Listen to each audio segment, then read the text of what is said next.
9/11, where was I? I was in my council office. I was in the car going to Flint. We're going to work in Flint, Michigan. I was working for the phone company, AT&T in Minneapolis, Minnesota. At the time I had 4 young children and my husband was in school in Texas. I was working at Sheridan Road School.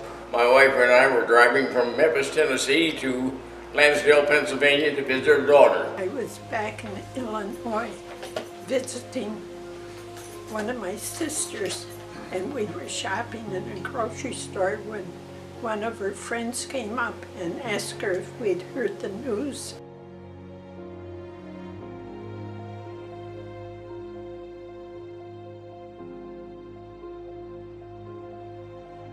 We stopped at a rest stop, and in that rest stop there were 3 brand new fire trucks. We stopped to question what they were, and we were told that they had been donated by somebody down south.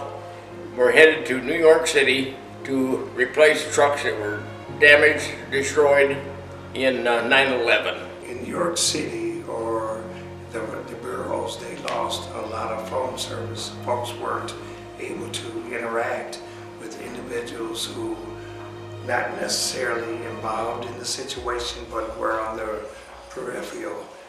From a perspective of council, we're immediately concerned about what that meant for us as a city.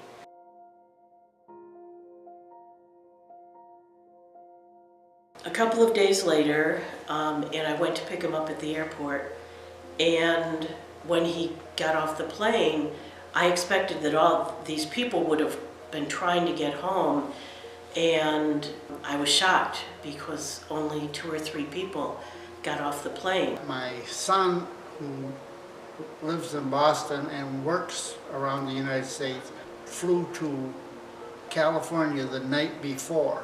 Had he waited till that morning, he would have been on one of those planes.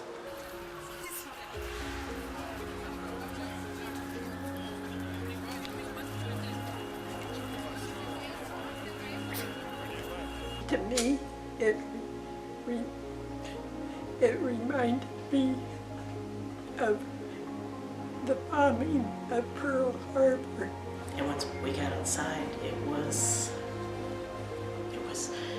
just so good for all of us to be together again.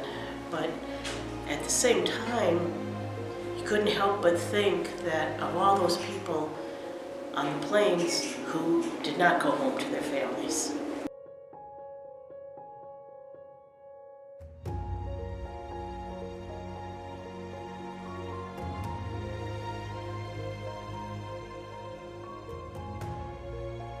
The thing I do remember especially about it is America came together for a short time.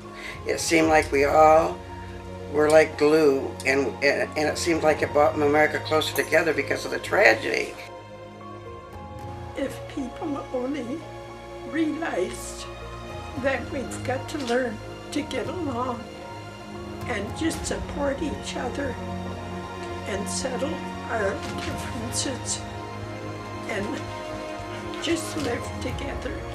Each year, we think of all of those that have lost their lives. We think of those that stepped up at a time that so many people needed volunteers. People wanted to help. People wanted to do something to feel that they were giving back to a community and to a nation that had given so much to us.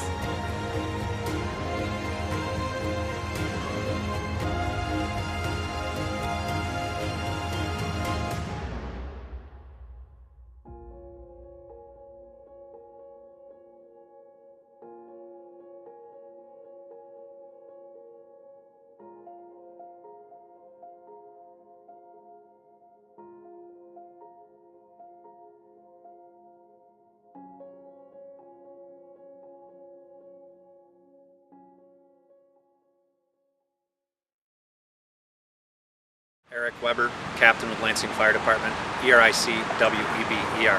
After the events of 9/11 came what we did here in Lansing through the help of many people, especially Tom Cochran getting this piece of steel from the World Trade Center erected here in this park, and that is to never forget the victims lost in 9/11, but more importantly also some of the victims from Michigan.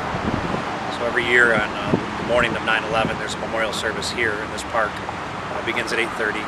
We as uniformed personnel assemble in front of the Lansing Center, and we make a solemn walk led by the Glen Aaron pipes and drums, and we lead that walk down here to the park.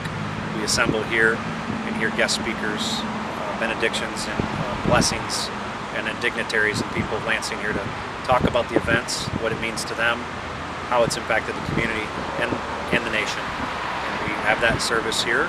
It's a great service. It's open to the public, and that we live the mission of never forget.